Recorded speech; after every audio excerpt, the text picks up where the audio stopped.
Bienvenidos al canal. Hoy vamos a preparar helado de limón.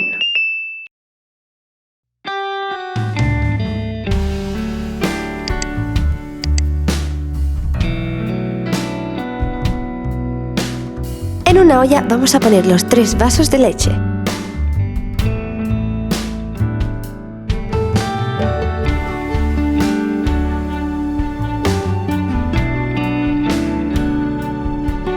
Y los 2 vasos de azúcar.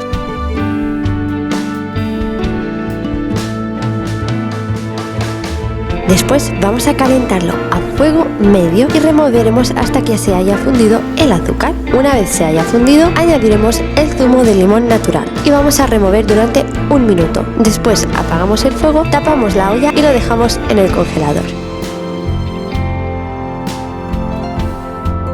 Pasadas las horas con la batidora os recomiendo romper el hielo, así, y lo volvemos a dejar en el congelador. Y nuestro helado de limón estará listo. Importante, las horas dependen también de vuestro congelador. El mío es muy lento, entonces tarda más, pero quizá el vuestro tarde menos en terminar de congelar y hacer este maravilloso helado.